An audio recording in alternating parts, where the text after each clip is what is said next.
حل شراجم وهوي دارك الا بغيتي الغمال ما يكونش عندك في الدار. كل الدراسات العلميه كتاكد بان الغمال هو عباره على سموم فطريه كتشكل خطر على جهازك التنفسي، كتصيبك بالضيقه وبامراض تنفسيه خطيره، خصوصا الا عندك وليدات ولا دي بيبي في الدار. الا بغيتي الحل باش تهنى من هذه الغموليه كمل الفيديو حتى الاخر، خلي لي واحد الشكر صغير في التعليق وبارطاجيه مع كاع اللي محتاج ليه.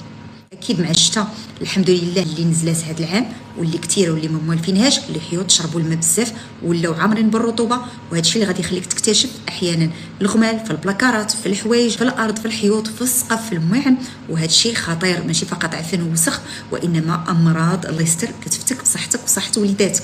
الحل وهو اننا ما نبقاوش نخافوا من البرد، نهووا الدار واخا كاين البرد واخا كاين الشتاء، كيتحلوا الشراجم كل نهار في الصباح على الاقل 10 ديال الدقائق.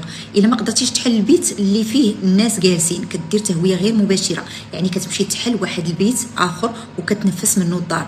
ثاني حاجه ضروري خاصك تعرف بان الحوايج اللي كيدخلوا البلاكارات وكيطواو وهما ما مصبنيش واخا هما يبانوا لك نقيين، هذيك ريحه النفس كتحول الى غمال. نفس الشيء المواعن اللي ما مغسولينش مزيان، طوابل، الاواني، السدادر، الحيوط اللي كتكون فيهم شي حاجه بسيطه ديال الماكله ما منظفينش مزيان كتحول كلها الى غبال.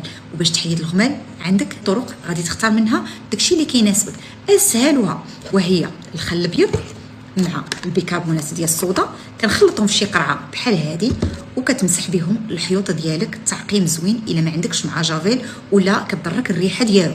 ثاني حاجه الملحه، ولكن الملحه الغليظه كديرها حتى هي في القنوت، في البلاكارات، في القنيتات، في الكوزينه مع الحوايج، حتى هي كتشرب الرطوبه. والا بغيتي تهني راسك كاع وتخرج من باب واسع هو الجهازات ديال سحب الرطوبه، هذيك الديزوميديفيكاتور اللي كتحطو كيخدم بالضوء ما كيضيعش الضوء بزاف، الثمن ديالو مناسب. الا بغيتو منين تشريو خليو ليا التعليق غادي نوريكم الاماكن اللي غتشرو منها ديزوميديفيكاتور. الرطوبه كامله اللي في الهواء جمعها وحولها الى ماء، كتجمع في واحد السطيله كتخوي كتبدلو وكتعاود كتشعلو وكتخرج من باب واسع. بارطاجيها ما تخليهاش عندك، واذا جديد على القناه خلي لي واحد ابوني.